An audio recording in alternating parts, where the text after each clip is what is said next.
آج ہم سورۃ بقرہ کا 20واں رقم انشاءاللہ العزیز اللہ کے فضل و کرم سے پڑھیں گے اور اس کو سمجھنے کی کوشش کریں گے. ارشاد باری تعالیٰ ہے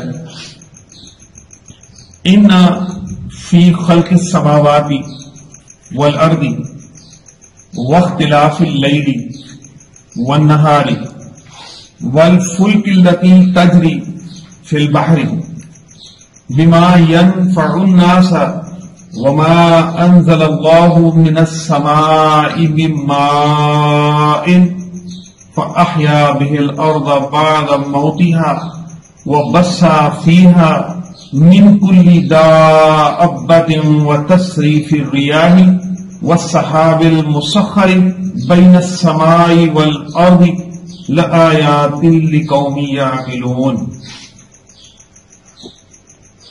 ایک طویل آیا مبارکہ ہے اور اللہ تبارک و تعالیٰ کی وحدانیت کا اقرار ہے، اس کائنات کی تخلیق کا بیان ہے. پہلے ہم اس کا ترجمہ دیکھتے ہیں، پھر اس کو سمجھنے کی کوشش کریں گے. ان بے شک فی خلق السماوات والارض، زمین اور آسمان کی تخلیق میں آپ اگر لفظوں پر غور کریں گے نا تو آپ کو ترجمہ بھی سمجھ آئے گا اور آہستہ آہستہ آپ عربی زبان سے کافی حد تک واقفیت بھی حاصل کر لیں گے. اس نیت سے بھی اس کو آپ سنا کریں. ان بے شک لفظ تحقیق ہے اور شک تو کسی بات میں بھی نہیں ہے.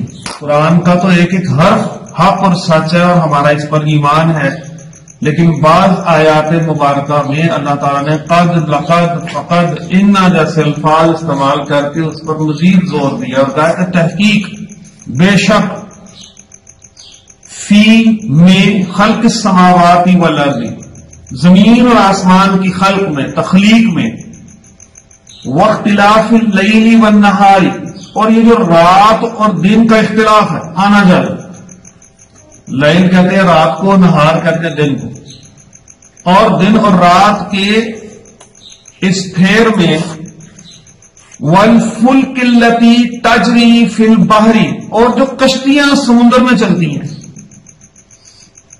یہ جو کشتی سمندر میں چلتی ہے اللہ نے اس کو اپنی نشانی بتایا. بما ينفع الناس، جو لوگوں کے فائدے کے لیے ہے، نفع کے لیے ہے. وما انزل اللہ من السماء من ماء، اور جو آسمان سے اللہ تبارک و تعالیٰ پانی نازل کرتا ہے بارش کی صورت میں.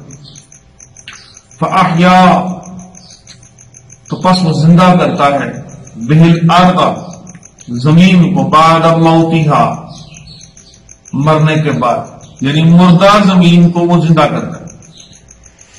وبث فیہا من کل دابۃ، اور زمین میں ہر قسم کے جانور پھیلائے گئے. وتصریف الریاح والسحاب المسخر، اور ہواؤں کی گردش، ہواؤں کا چلنا، اور والسحاب المسخر، اور بادل کہ جو مسخر کر دیے گئے، بین السماء والارض، زمین اور آسمان کے درمیان میں. لآیات لقوم یعقلون، ان سب میں نشانیاں ہیں عقل مندوں کے لیے. اب ہم اس کو ذرا دیکھتے ہیں کہ اللہ تبارک و تعالیٰ کو یہ کیوں کہنا پڑا کہ یہ سب کچھ میں نے تخلیق کیا. کفار چونکہ بت پرست تھے، کافر تھے، شرک میں مبتلا تھے، خود فتح مکہ سے پہلے بیت اللہ شریف میں 360 کم و بیش بت نصب تھے، اور مختلف کاموں کے لیے انہوں نے اپنے مختلف جھوٹے بت مقرر کر رکھے تھے. اولاد چاہیے تو فلاں کے پاس جاؤ، بارش چاہیے تو فلاں کے پاس جاؤ، یہ جو بت ہے اس نے زمین اور آسمان کی تخلیق کی ہے، یہ جو بت ہے یہ عزتیں دینے والا ہے، یہ بت ہے تو یہ اولاد تقسیم کرتا ہے، یہ سارے شرکیہ عقائد نے ان ساری چیزوں کو گنوا کے کہا، بلکہ وہ کفار مطالبہ بھی کرتے تھے رسول اللہ صلی اللہ علیہ وآلہ وسلم سے، اور کہا کرتے تھے کہ کوئی ایسی دلیل لے کر آئے، کوئی ایسی آیت بتائیں نا جس میں اللہ کی وحدانیت کا ذکر ہو۔ تو فرمایا کہ بے شک جو کچھ زمین اور آسمان میں ہے اور جو رات کے آنے جانے میں ہے، اس سب کے پیچھے جو کار فرمائی ہے وہ پروردگار کی ہے۔ ان کے لیے بڑی عجیب بات تھی کہ ہم ساروں کو چھوڑ کے ایک اللہ کی عبادت کرنا شروع کر، یہ سب کچھ ایک اللہ نے بنایا۔ اللہ تعالیٰ نے کہا ہاں یہ سب کچھ میری تخلیق ہے، اور کشتی میں تم بیٹھ کر سمندر کی ٹھاٹھے مارتی ہوئی لہروں کو پار کر جاتے ہو اور ادھر کی دنیا دیکھتے ہو، لوگوں کے نفع کے لیے چلتی ہیں، یعنی اس کے ذریعے تجارت بھی ہوتی ہے، تو یہ بھی نشانی ہے۔ پھر فرمایا اور آسمان سے پانی نازل کرتے ہیں کہ وہ مردہ زمین کو پھر سے جلا بخشتا ہے، زندہ کر دیتا ہے۔ آپ دیکھیں بارش ہوتی ہے، زمین بنجر اور خشک ہوتی ہے، اس کے بعد وہ تر ہو جاتی ہے، اور اس میں سے انواع اقسام کی آپ سبزیاں بھی دیکھتے ہیں، پھل بھی دیکھتے ہیں۔ کبھی اس بیج پر غور کر کے تو دیکھیں کہ اس کی حیثیت کیا ہے، وہ کتنا کمزور ہوتا ہے، لیکن اس کے بعد اللہ تبارک و تعالیٰ اس میں سے کیسا ایک تناور اور مضبوط درخت پیدا کرتا ہے۔ وہ جو بیج ہے وہ اپنی حیثیت میں کیا ہے؟ اللہ کی ذات ہے، اس میں سے انواع اقسام کے پھر پودے نکلتے ہیں، کوپلیں نکلتی ہیں، پھل لگتے ہیں، سبزیاں اگتی ہیں، یہ سارا کچھ زمین میں سے اللہ تبارک و تعالیٰ پیدا کرتے ہیں۔ اور پھر اللہ نے قسم قسم کے جانور پھیلا دیے، کچھ جانور حلال ہیں، کھانے کے کام آتے ہیں، کچھ سواری مال برداری کے کام آتے ہیں، انسانوں کے لیے ہر صورت ان کو فائدہ مند کر دیا۔ وَالتَّصْرِيفِ الرِّيَاحِ وَالسَّحَابِ الْمُسَخَّرِ بَيْنَ السَّمَاءِ وَالْأَرْضِ، اور ہواؤں کی گردش، ہواؤں کا آنا جانا، ہواؤں کا چلنا، اور بادلوں کا زمین و آسمان کے درمیان میں مسخر کر دینا، قائم کر دینا۔ اگر آپ میں سے یہ تجربہ کر کے دیکھ لیجیے، آپ کسی شاپنگ بیگ میں، کسی شاپر، پلاسٹک کے شاپر میں، کسی چیز میں، تھیلے میں 5 کلو یا 10 کلو پانی لے کر بھر کے اس کو اٹھا کے دیکھیں کتنا وزن ہے، کتنی دیر آپ اس 10 کلو پانی کو اٹھا سکتے ہیں؟ تھوڑی دیر بعد تھک جائے گا۔ اچھا، اب وہ جو 10 کلو پانی آپ نے تھیلے میں یا کسی جو ہے وہ مشق میں آپ نے بھرا تھا، اس کو ذرا پھیلا کے دیکھیں کہ کتنی جگہ اس سے گیلی ہو سکتی ہے۔ اس 10 کلو پانی سے، 5 کلو 10 کلو پانی سے آپ کتنی زمین گیلی کر سکتے ہیں؟ اب یہ چیز ذہن میں رکھنے کے بعد آپ ذرا غور کیجیے اس بارش پر جو اللہ تعالیٰ آسمان سے برساتا ہے، کہ آن کی آن میں کیسے ہر طرف جل تھل ہو جاتا ہے، وہ کتنا وزنی پانی ہو۔ تو سوچیں ذرا بادل کتنے بھاری ہیں، اور وہ بغیر کسی ستون کے سہارے کے جیسے آسمان کو اللہ نے کھڑا کیا ہے، اسی طرح سے یہ بادل جن میں اتنا پانی جمع ہے، وہ کیسے زمین اور آسمان کے درمیان اللہ تعالیٰ نے قائم کر دی، وہاں پہ گرتے نہیں ہیں، ان کو قطرہ قطرہ بارش برسانے کا حکم۔ اگر یہ سارے کے سارے بادل جو اتنی اس قدر بھاری ہوتے ہیں، اگر گر جائیں تو دنیا اس کے نیچے دب سکتی ہے۔ آپ پانی کا وزن دیکھیں، لیکن قطرہ قطرہ پانی۔ تو کون ہے جس نے زمین اور آسمان کے درمیان میں ان بادلوں کو قائم کر دیا، ان بادلوں کو مسخر کر دیا؟ ان کو حکم ہے کہ ایک ایک بوند برسانی ہے تاکہ اس انسانیت کو، بنی نوع انسان کو فائدہ ہو، نقصان نہیں کرے۔ اور ان سب چیزوں میں کیا ہے؟ لآیات لقوم یعقلون، نشانیاں ہیں عقل مندوں کے لیے جنہوں نے غور کرنا ہے۔ اب آپ نے دیکھا نا، آپ میں سے کتنے لوگ ایسے ہوں گے کہ جن کو اس بات کا نہیں پتا کہ بادل پانی برساتے ہیں اللہ کے حکم سے، لیکن جب ہم اس کو ذرا تھوڑا سا گہرائی میں غور کرتے ہیں تو ہمیں کتنی چیزیں سمجھ میں آتی ہیں۔ اس لیے غور اور توجہ بڑی ضروری ہے۔ مشاہدہ بڑا ضروری ہے کہ ہم کسی چیز پر اس طرح سے توجہ کریں، غور کریں کہ اس کی اصلیت اور حقیقت کے کریں. تو آپ اگر اپنی روزمرہ زندگی میں چھوٹی چھوٹی چیزوں میں، چھوٹی چھوٹی باتوں میں غور کرنا شروع کر دیں تو آپ کو بڑی بڑی باتیں پتہ چلنی شروع ہو جائیں گی. آگے فرمایا وَمِنَ النَّاسِ مَن يَتَّخِذُ مِن دُونِ اللَّهِ أَندَادًا يُحِبُّونَهُمْ كَحُبِّ اللَّهِ. وَمِنَ النَّاسِ اور کچھ لوگ مَن يَتَّخِذُ معبود بناتے ہیں من دون اللہ اللہ کے سوا اندادا یحبونہم کحب اللہ اور معبود بنا لیتے ہیں کہ انہیں اللہ کی طرح محبوب رکھتے ہیں. اب یہ واضح اشارہ کافروں کی طرف ہے اور بتوں کے حوالے سے ہے کہ ایک تو انہوں نے لات منات عزا حبل کتا یغوث یعوث نصر نائلہ بد جیسے بت بنا لیے اور پھر ان سے محبت بھی ایسے کرتے ہیں جیسے رب سے کرنی چاہیے. یعنی ظاہر ہے وہ تو مانتے ہی ان کو خدا تھا. ابھی بھی ایک طبقہ ظاہر ہے دنیا میں کافروں کا بت پرستوں کا موجود ہے نا جو بتوں کی پوجا کرتے ہیں، اپنے ہاتھوں سے بناتے ہیں اور پھر اس کی پوجا کرتے ہیں.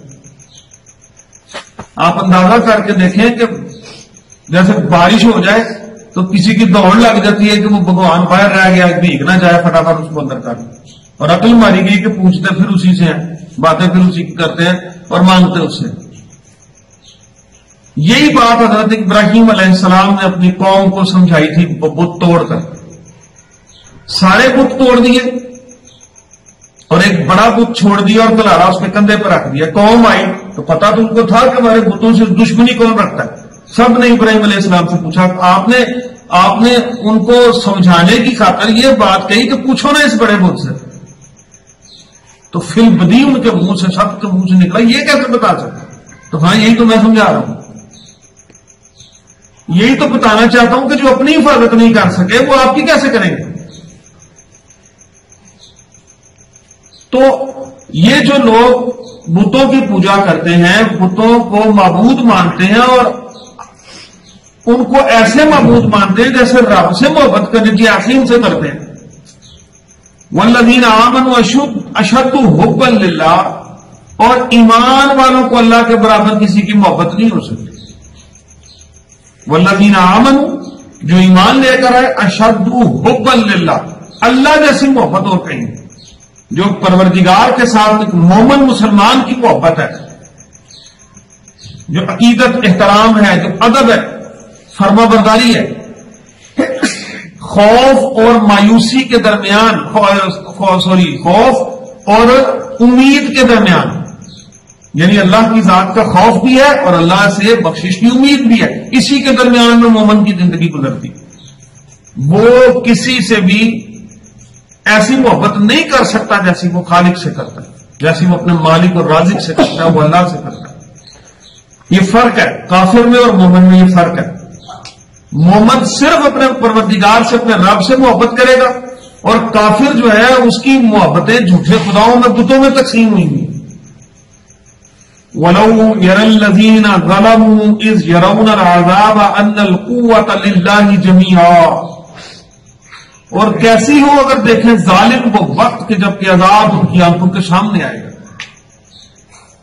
ان القوت للہ جميعا بے شک ساری کی ساری قوت تو پروردگار کی ہے، اللہ کی ہے. یہ مغالطے نکل جائیں گے جب اپنی آنکھوں کے سامنے اسے عذاب دیکھیں. بڑی جگہ پہ اللہ تعالیٰ نے قرآن پاک میں کہا ہے کہ ان کافروں کے ساتھ پھر وہ سلوک ہوگا جو ان کے نام و گمان میں بھی نہیں ہوگا. انہوں نے سوچا بھی نہیں ہوگا ایسا ایسا عذاب ان کو دیں گے. اور جب یہ اپنی آنکھوں سے دیکھ لیں گے تو پھر سوائے حسرت کے اور ان کے پاس کچھ نہیں رہے گا. جب یہ اپنی آنکھوں سے اس سارے نظام کو دیکھ لیں گے جس آخرت کے منکر تھے، اس آخرت کو بپا ہوتے ہوئے اپنی آنکھوں کے سامنے دیکھ لیں گے، انکار کی تو پھر گنجائش ہی نہیں ہوگی، سوائے پچھتانے کے ان کے پاس اور کچھ نہیں ہوگا. اور آگے ایک دردناک عذاب ویسے ہی ان کا انتظار کر رہا ہوگا. وَأَنَّ اللَّهَ شَدِيدُ الْعَذَابِ، اس لیے کہ اللہ کا عذاب بڑا سخت ہے. استغفر اللہ. اِذْ تَبَرَّأَ الَّذِينَ اتُّبِعُوا مِنَ الَّذِينَ اتَّبَعُوا وَرَأَوُا الْعَذَابَ وَتَقَطَّعَتْ بِهِمُ الْأَسْبَابُ. اور جب بیزار ہوں گے پیشوا اپنے ماننے والوں سے اور دیکھیں گے عذاب، وراء العذاب، عذاب دیکھیں گے، اسباب قطع ہو جائیں گے، کٹ جائیں گے، ڈوریں ٹوٹ جائیں گی. وہ جس سے دنیا میں انہوں نے جھوٹی امیدیں باندھی تھی وہ ساری امیدیں ٹوٹ جائیں گی. یہ بچائے گا، یہ بچائے گا، یہ بچائے گا. اور منظر کیسا ہوگا کہ یہ کافر سب کچھ بتوں پہ ڈالیں گے اور بت یہ بتائیں گے کہ ہم کب ان کو کہتے تھے ہماری پوجا کرو. یا اللہ تو جانتا ہے نا، ہم تو نہیں جانتے، ہم تو ان سے بیزار ہیں. ہم کب کہتے تھے کہ عبادت کرو، ہم سے مانگو. تو یہ جو اس وقت بے بسی کا عالم ہوگا نا. آپ دیکھیں نا، کوئی شخص کسی کی خاطر یہ کام کر رہا اور وہی آگے سے مکر جائے. ان کافروں کا تو یہ حال ہوگا. ان کا اسی لیے کہتے ہیں نہ ان کا کوئی مددگار ہوگا نہ ان کا کوئی سفارشی ہوگا. یہ آیات اور یہ بات یہ مومنوں کے لیے کہنا غلط ہے. مومنوں کے لیے تو اللہ تعالیٰ کے ہاں سفارش بھی موجود ہے اور ان کی مدد بھی موجود ہے، شفاعتوں کے سلسلے بھی موجود ہے. یہ کافروں کا حال ہوگا کہ نہ ان کا کوئی مددگار ہوگا نہ ان کا کوئی والی وارث بنے گا، کیونکہ جن کو دنیا میں پوچھتے رہے اب وہ تو خود عذاب میں. سورہ بقرہ میں پہلے ہم نے پڑھا نا، وقودها الناس والحجارہ اعدت للکافرین. ضرور سوال سے اس کا ایندھن انسان اور پتھر ہے اور وہ کافروں کے لیے تیار کی گئی. تو وہ پتھر کون سے؟ پتھروں نے گناہ تو کوئی نہیں کیے، یہ پتھر سارے وہ بتوں پکڑ پکڑ کے اللہ تعالیٰ نے ان بتوں کو ان کے ماننے والوں کے سمیت جہنم میں پھینک دیا کہ تم بھی جاؤ اور تمہارے ماننے والے بھی جائیں. تو سارے اسباب اس وقت ان کے کٹ جائیں گے، کوئی ان کا اس وقت حامی و ناصر نہیں ہوگا. وقال الذين اتبعوا لو ان لنا كرة فنتبرأ منهم كما تبرأوا منا. اور کہیں گے کہ ماننے والوں کاش ہمیں لوٹ کر جانا ہوتا دنیا میں تو ہم اس سے توڑ دیتے جیسے انہوں نے ہم سے توڑ دی. یعنی جیسے آج بتوں نے ہم سے توڑ لیا نا رشتہ کہ ہم ان کو ساری زندگی معبود مانتے رہے، آج یہ ہمیں مان ہی نہیں رہے. ایک دفعہ کبھی دنیا میں واپس جانا ہو تو ہم بھی ان سے ایسے ہی توڑے جیسے آج انہوں نے ہم سے توڑی. سمجھ آ جائے گی لیکن فائدہ کوئی نہیں ہوگا. جب آپ ایسی آیات پڑھیں گے نا، سنیں گے، تو اس وقت پھر ہمیں اللہ کا اور زیادہ شکر ادا کرنا چاہیے کہ اللہ نے ہمیں صاحب ایمان کیا.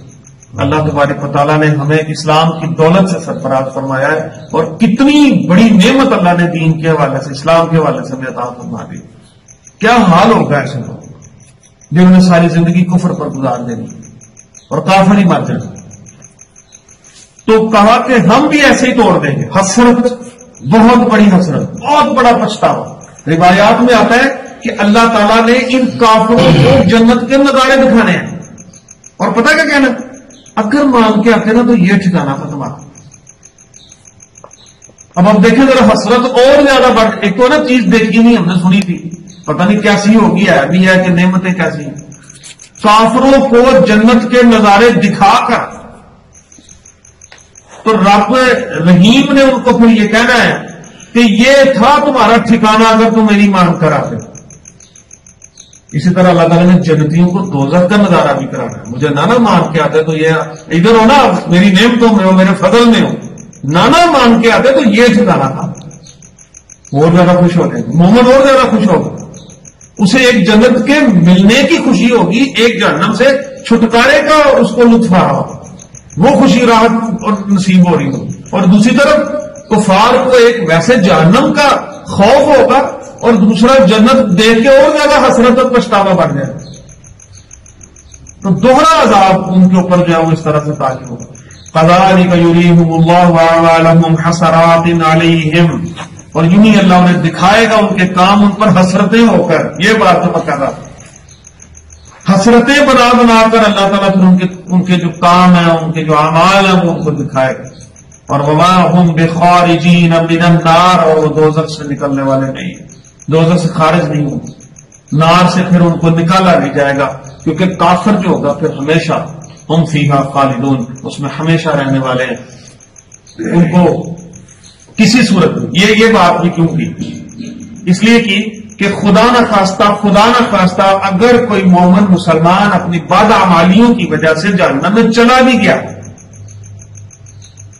تو بالآخر اللہ اپنے فضل سے اس کو جہنم سے نکال کے جنت میں داخل ضرور کرے گا، کیونکہ جس نے کلمہ پڑھ لیا اس پر جنت واجب ہوگی۔ اس نے مومن مسلمان گناہوں کی وجہ سے اگر جہنم میں خدا نہ خواستہ چلا بھی گیا تو پھر بھی آخر پر اسے نکال کے جنت میں ضرور داخل کیا جائے گا، لیکن کفار کے ساتھ ایسا معاملہ نہیں ہوگا، کیونکہ ان کے پاس تو وہ ایمان کی طاقت دولت ہی نہیں، وہ چیز ہی ان کے پاس نہیں ہے کہ جنہوں نے اس کو جہنم سے چھٹکارا دینا، تو اس لیے فرمایا کہ یہ کبھی جہنم سے نکلنے والے نہیں ہیں۔ استغفر اللہ استغفر اللہ، اللہ تبارک و تعالی ہمیں جو ہے وہ جہنم کے عذاب سے نجات عطا فرمائے اور جنت میں داخل کرے۔ وما علینا الا البلاغ المبین۔ اعوذ باللہ من الشیطان الرجیم، بسم اللہ الرحمن الرحیم۔ اللهم صل على سيدنا ومولانا محمد بعدد كل ذرة مئات ألف مرة وبارك وسلم وصل عليه۔ ربنا ظلمنا أنفسنا وإن لم تغفر لنا وترحمنا لنكونن من الخاسرين۔ ربنا آتنا في الدنيا حسنة وفي الآخرة حسنة وقنا عذاب النار۔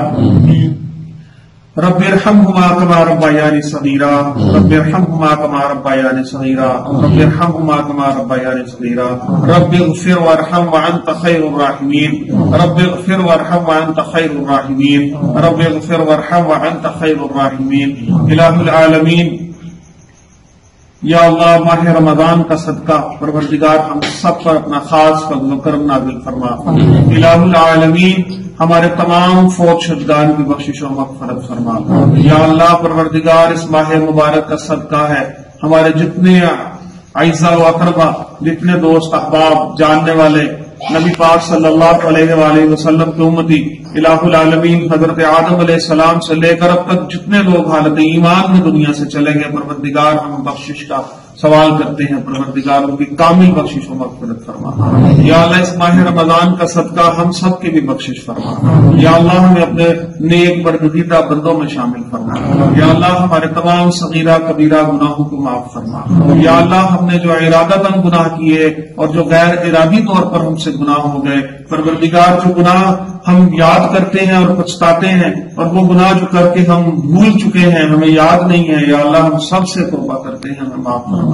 آئندہ ہمیں نیکی پر استقامت عطا فرما۔ الہ العالمین آئندہ ہمیں نیکیوں کی رغبت عطا فرما، گناہوں سے نفرت عطا فرما، ہر قسم کی معذوری سے، محتاجی سے، مفلسی سے یا اللہ ہمیں محفوظ فرما، حاسدین کے حسد سے محفوظ فرما، شیاطین و انسان کے شر سے محفوظ فرما، فساد کرنے والوں کے فساد سے محفوظ فرما۔ الہ العالمین ہر قسم کی بلا و وبا سے نجات عطا فرما۔ یا اللہ یہ موجودہ وبا جس نے دنیا کو گھیر رکھا ہے، امت پریشان ہے، پروردگار اپنا خاص فضل و کرم نازل فرماتے ہوئے ہمیں اس ماہ مبارک کا صدقہ یا اللہ اس سے نجات عطا فرما۔ یا اللہ اس سے نجات عطا فرما۔ یا اللہ ہمارے گھروں کی، اس دنیا کی، اور اللہ کو اپنے گھروں کی رونقوں کو پھر سے یا اللہ جاری فرما۔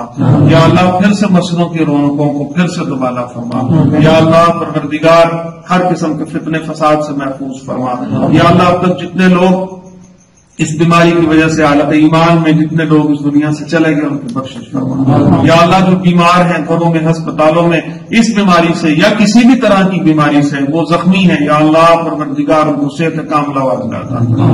یا اللہ ہمارے یہ جتنے عزیز و اقربا میں سے، ہمسایوں میں سے، دوست احباب میں سے، یا اللہ جتنے لوگ بیمار ہیں ان کو شفا عطا فرما، اپنا خاص فضل و کرم نازل فرما۔ یا اللہ ہمارے وطن عزیز کی حفاظت فرما، اس وطن عزیز میں رہنے والے باسیوں کی حفاظت فرما، اس وطن عزیز کی سرحدوں کی حفاظت کرنے والوں کی حفاظت فرما۔ یا اللہ واجب پاکستان کی حفاظت فرما۔ الہ العالمین یہ جو لوگ اس کورونا وائرس میں یا اللہ آگے بڑھ کر عوام کی خدمت کر رہے ہیں، ان کی خدمت کو قبول فرما، ان کی بھی حفاظت فرما۔ یا اللہ ہمارے جتنی فورسز ہیں، ڈاکٹرز حضرات ہیں، جو اس جنگ میں پیش ہیں، یا اللہ ان کی حفاظت فرما۔ الہ العالمین ہمیں پھر سے ایک قوم بننے کی توفیق عطا فرما، اتحاد اور یگانگت عطا فرما۔ الہ العالمین ہمیں پھر سے قوت اور بھائی چارے کی فضا قائم کرنے کی توفیق عطا فرما۔ یا اللہ امت مسلمہ میں اتحاد پیدا فرما۔ یا اللہ امت مسلمہ کو پھر سے اکٹھا کر کے جوڑ کے واعتصموا بحبل اللہ